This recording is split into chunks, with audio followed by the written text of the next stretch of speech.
La verdad que es un gusto estar acá. Creo que es un momento de regocijo para todos nosotros, luego de un tiempo que fue sin duda muy difícil para todos. Y cuando Marcos Carámbula, a quien desde ya agradezco por la invitación y felicito por el relanzamiento de la Fundación La Plaza, me llamó para comentarme la idea. Entendí que este era un espacio de diálogo con una mirada suprapartidaria, una mirada integradora acerca de las necesidades actuales y las miradas del Uruguay del futuro, y por eso acepté este desafío, que no me resultó trivial, porque tratar de resumir en 15 minutos algunos de los conceptos, de algunos aspectos que pueden ser un poco áridos, pero pretendo por lo menos dar algunos elementos que considero clave para lo que es el título de mi presentación, que es sobre el rol de la ciencia en el Uruguay que se viene.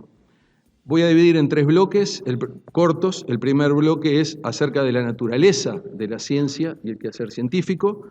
El segundo bloque tiene que ver con el valor y el rol de la ciencia en las sociedades modernas. El tercero es pensar a la ciencia como un bien público global. Voy a hacer esa propuesta en esta mesa. Y finalmente, ¿cuáles pueden ser algunas de las necesidades que tenemos que cubrir para que la ciencia tenga realmente un rol en el desarrollo socioeconómico y el bienestar del Uruguay que se viene? Entonces, acerca de la naturaleza de la ciencia. La palabra ciencia es usada para referir a la organización sistemática de conocimiento que puede ser explicado en forma racional y aplicado en forma confiable. A partir del conocimiento científico se deducen principios y leyes generales con capacidad predictiva y comprobables experimentalmente. La ciencia tiene una aproximación metodológica que neutraliza el sesgo de la intuición y la experiencia humana y se desarrolla dentro de una estructura interna lógica y sus resultados son reproducibles. El conocimiento científico, de todas formas, siempre debe ser considerado como provisorio, sujeto a prueba, revisión y modificaciones, y no está exento de incertidumbre, aunque notoriamente el enfoque científico reduce la incertidumbre. Cuando hablo de ciencia y las disciplinas que ellas la comprenden, y esta es la estructura que Uruguay se ha dado, incluyen a todas las ramas de la ciencia, a las ciencias exactas, a las ciencias vinculadas a las ingenierías, a las ciencias naturales, a las ciencias sociales y a las ciencias humanas. Los principios generales sobre los que se basan la construcción y aportes de la ciencia deben ser considerados inmutables en el contexto general del funcionamiento de la sociedad. Es decir, deben proveer de la mejor calidad de evidencia, pero a la vez ser independientes de cualquier interferencia política, religiosa, ideológica, económica o de cualquier otra índole. Rigor, independencia y transparencia en el proceso de obtención, procesamiento e interpretación de datos y su comunicación con credibilidad hacia los pares y hacia la sociedad. Y ahí aparecen 2 elementos muy importantes sobre los que no vamos a poder discutir, pero los quiero presentar. Es que la ciencia tiene un ethos, que es el ethos de la ciencia, entendido como el conjunto de valores que rigen y acompañan nuestra tarea como científicos, y el otro tema es la integridad científica. La integridad científica es otro de los temas más relevantes en el desarrollo de nuestra actividad de estos tiempos. La ciencia puede crear conocimiento original que abre nuevas oportunidades de innovación en forma inmediata. También la ciencia puede resolver o mitigar desafíos emergentes, como nos ha pasado a nivel nacional y global en pandemia. Pero en muchos casos, la ciencia genera conocimiento que podríamos llamarle latente, que podrá ser insumo de futuros desarrollos y nos permite comprender mejor el funcionamiento global del planeta. Si uno piensa en los investigadores que trabajaban en cambio climático hace 50 años, o los que trabajábamos o trabajamos en ingeniería genética y ingeniería de proteína hace 30 años, ¿para qué servía eso? Los que están trabajando hoy en los proyectos de fusión del hidrógeno, no se puede aplicar hoy. Entonces, los procesos de acumulación científica hay que mirarlos con procesos que totalmente exceden los periodos de gobierno y llevan periodos de 10, 20, 30, 40 y hasta 50 años. Algo de eso mostró Marcelo en sus gráficas. Punto 2. Ciencia, su valor y su rol. El valor de la ciencia, como tal, ha sido objeto de múltiples ensayos y análisis, empezando por uno muy conocido del matemático y filósofo y físico francés, Henri Poincaré, en 1905. Luego otro ensayo llamado The Value of Science por el Premio Nobel de Física Richard Feynman en 1955. Y el año pasado el International Science Council, que es una organización que conglomera una cantidad de academias de ciencias, incluyendo interacciones con las academias nacionales de ciencias y de medicina del Uruguay, también tiene un ensayo planteado como el valor de la ciencia. Obviamente que el valor de la ciencia evoluciona en el tiempo, y lo que escribió Poincaré en 1905 y lo que escribe el International Science Council, y es un documento público en 2021, no es igual. Pero hay algunos elementos importantes que son comunes y siempre hay que pensar que es un concepto en evolución. La ciencia permite la formación de recursos humanos altamente especializados, la formación de profesionales, la generación de una sociedad más educada y con mejores posibilidades de interpretar y opinar informadamente sobre el funcionamiento, su funcionamiento y de la propia existencia, la capacidad de resolver problemas, capacidad para innovar, neutralizar la desinformación, limitar la acción discrecional de los poderes del Estado y, al final del día, mejorar la calidad de la democracia. En el siglo del conocimiento, existe a nivel global una demanda por talento, por capacidades científicas y tecnológicas altamente desarrolladas. Y el Uruguay ya no está ajeno de esto.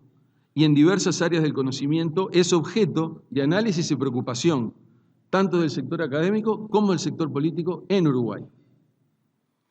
Los países pequeños, con sociedades bien educadas e integradas, tienen una oportunidad única e histórica de construir desarrollo socioeconómico basado en conocimiento e innovación científico-tecnológica. ¿Por qué? Primero, porque hay una creciente producción de bienes intensivos en conocimiento, con aplicaciones muy específicas que se pueden desarrollar en países de la escala de Uruguay. Por ejemplo, me he enterado hace algunas semanas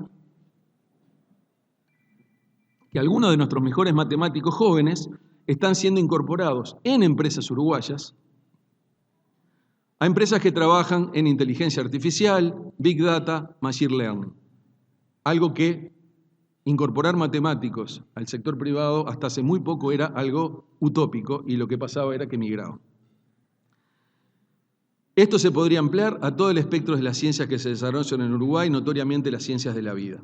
Segundo, países pequeños tienen mayor capacidad de reconocer y coordinar recursos que ofrecen comunidades pequeñas, pero con mucho conocimiento entre sus miembros. La respuesta científica a la pandemia en Uruguay fue un claro ejemplo de esto. Tercero, es más asequible crear nuevas estrategias de promoción y evaluación de la investigación tendientes a construir masas críticas y cooperación interdisciplinaria en un ambiente innovador como las implementadas en países en los que muchas veces nos miramos, como Dinamarca, Finlandia, Nueva Zelanda o Israel. La necesidad de incorporar talento científico a nivel global es una necesidad creciente, al punto que países de economías plenamente desarrolladas, y tenemos que estar muy alerta de estos, incluyendo Alemania, Estados Unidos, ya tienen las aproximaciones cuantitativas de cuál es el déficit de científicos para la próxima década, y por lo tanto implementan estrategias para la incorporación desde terceros países. Paréntesis, el Cono Sur. En este tema existe un debate reciente, inclusive en países como Canadá, que fue comunicado en la revista Science hace algunas semanas, donde se plantea la preocupación por la pérdida masiva de una generación de talentos en ciencia y tecnología. Y solo para dar un ejemplo, Uruguay tiene 1/10 de los científicos en relación a su población económicamente activa que los países desarrollados. En Uruguay tenemos 1,3 científicos por cada 1000 personas de la población económicamente activa, mientras en los países desarrollados son de 13 a 15 por cada 1000. El siglo XXI nos ha abocado a una dimensión interdisciplinaria y es también otra de las dimensiones que la ciencia debe abordar, y de hecho la ciencia llega a todos los temas que se están tratando en este evento de hoy: la economía, el medio ambiente, la sustentabilidad, la vulnerabilidad, la pobreza, sus impactos, la medicina, la biología y también ciencia en la cultura y la paz. Y sobre esto voy a hablar en unos minutos. Y podríamos plantear una multiplicidad de los más diversos temas que nos desafían como sociedad y planeta, y para cada uno de ellos hay un lugar donde la ciencia puede aportar en forma decisiva. Me tocó estar en septiembre en una reunión en la Academia de Ciencias del Vaticano, que fue la academia creada por Galileo Galilei. El título del simposio era Ciencia para el desarrollo humano, la salud planetaria y la paz. Otro punto importante para el Uruguay son las redes globales de cooperación científica internacional, que para nosotros fue muy importante en pandemia, la conexión con el planeta. Pero una dimensión a desarrollar, y esto en algún momento hasta lo conversamos lateralmente con el propio presidente de la República, es la llamada diplomacia científica. En el 2010, la Royal Society de Inglaterra, que es la academia fundada por Isaac Newton, y la American Association for the Advancement of Science de Estados Unidos presentaron un informe titulado Nuevas fronteras en la diplomacia científica. El resultado más influyente de este informe fue el establecimiento de una primera taxonomía para la diplomacia científica, que ha sido ampliamente utilizada desde entonces. Son 3 vertientes: ciencia en la diplomacia, diplomacia para la ciencia y ciencia para la diplomacia. Y en el de ciencia para la diplomacia entra el concepto de ciencia para la paz. Así que los convoco a los que estén interesados a mirar estos documentos. Al punto 3, elaborar el concepto de ciencia como bien público global. Y Marcelo también me adelantó expresando este concepto que viene de la economía. Yo, siendo un médico y bioquímico, tuve que empezar a estudiar sobre qué era esto. En 2019 me tocó hacer la primera intervención hablando de ciencia como derecho humano universal. Esto fue en una reunión iberoamericana de la UNESCO que se desarrolló en Montevideo. De hecho, la ciencia como derecho humano universal está establecida en el artículo 27 de la Declaración Universal de Derechos Humanos de 1948 y luego confirmada por más de 170 países, dentro de los cuales está Uruguay, con mandato de ley internacional. Nos falta mucho para implementarla. Las 3 dimensiones para desarrollar la actividad científica como derecho humano tienen que ver con poder practicar la actividad científica, tener acceso a la información científica, disfrutar de los beneficios de la ciencia. Pero vamos a ir un paso más allá. Pensar que no solamente es un derecho humano universal, sino, como lo plantea el International Science Council, la ciencia se transforma como bien público global. Entonces fui a leer que era un bien público global y es, desde el punto de vista económico, un bien que está disponible para todos y del cual el uso por una persona no sustrae del uso por el otro, definido por la economista Elinor Ostrom, politóloga y economista norteamericana. Ahí aparece el concepto de ciencia abierta, ahí aparece el rol central de las universidades públicas, las universidades privadas y los institutos de investigación como capital que el país debe sembrar y fertilizar. Y a su vez el bien público naturalmente pasa a ser utilizado por el ámbito privado, donde se crean bienes privados. Estos bienes privados pueden tener durante un cierto tiempo protección de propiedad intelectual, pero en algún momento también tienen impacto social, ya sea a través de innovaciones, creación de trabajos de calidad, generación de riqueza, entre otras. Sobre este punto y sobre esta tensión público-privado, algunas cuestiones que es importante analizar desde el punto de vista del rol de la ciencia. ¿Cómo se relaciona el concepto de la ciencia como un bien público global con el sector privado, empresas y corporaciones? La investigación científica en el ámbito privado ha crecido enormemente en las últimas décadas, como motor de la innovación. Esta tendencia se expresó en un trabajo de Peter Drucker, profesor de negocios austríaco, abogado de carrera, considerado el mayor filósofo de la administración del siglo XX, quien escribió, entre otros temas, sobre la sociedad del conocimiento, y el profesor Drucker argumenta: el recurso económico básico, el medio de producción, ya no es el capital, no es el trabajo, es y será el conocimiento. Entiendo que puede ser un poco extrema la aseveración, pero sin duda es desafiante. En consecuencia, en muchos países las prioridades de la ciencia y para la ciencia se han movido desde la periferia hacia el centro de las preocupaciones de los gobiernos. Y hoy, alrededor de 2/3 de la inversión mundial en ciencia proviene de fuentes privadas. Obviamente que el sector público apalanca el despegue y luego el sector privado comienza a incorporar ciencia e innovación, y Uruguay está trabajosamente entrando en ese proceso. Por lo tanto, en el Uruguay que se viene, se debería sumar la mirada de la ciencia como derecho humano universal a otra que la posiciona como un bien público global. Y ahí es donde aparece la misión y la visión desde la política. Para terminar, las necesidades para poder cumplir con el rol de la ciencia en el Uruguay que se viene. ¿Qué necesitamos además de lo que ya tenemos? Además de lo que ya hemos construido y lo que podemos estar muy orgullosos. Primero, es un país capaz de generar consensos en temas importantes en relación al rol de la ciencia. Ya lo hemos hecho en el pasado. La generación del PDCIVA, en la primera presidencia post-dictadura, el Instituto Pasteur de Montevideo, la creación de la Agencia Nacional de Investigación e Innovación, la creación de la Academia Nacional de Ciencia, entre otros. Ahí hubo consensos que cruzaron todo el espectro político. Una política de Estado con mayor y decidido apoyo a la investigación científica e innovación que supere lo retórico. Todos recordamos el acuerdo que desde el punto de vista simbólico fue muy importante en 2014, pero que faltó un nivel de concreción y una institucionalidad consensuada, estable y abierta a la participación de científicos e innovadores y que brinde oportunidades a propuestas nuevas y disruptivas de lo conocido. Tercero, un cambio en el discurso político y social que transmita la idea de que el Uruguay que se viene puede ser un país próspero, con capacidad de crecimiento ilimitada, de gente educada y cuidadosa con el ambiente, con fuerte base en la creación de conocimiento, la ciencia y la innovación.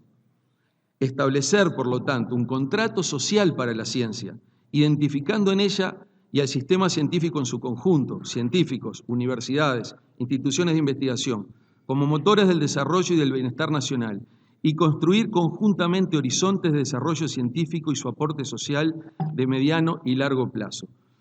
Una apuesta a la ciencia, a los científicos y a las instituciones de investigación y educación terciaria y superior en un marco de etos y de integridad científicas.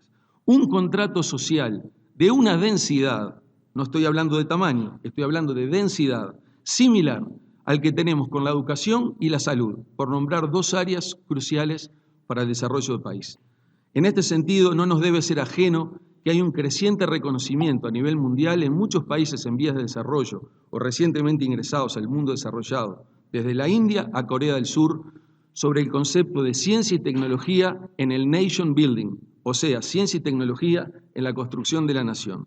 El rol de la alta política, y no utilizo este término en forma antojadiza, sino en sentido estricto, stricto sensu del latín, y su decidida acción en sinergia y diálogo estrecho con el sistema científico puede lograr para nuestro país grandes y positivas transformaciones en un mundo desafiado y desafiante y en cambio científico-tecnológico permanente. Muchas gracias.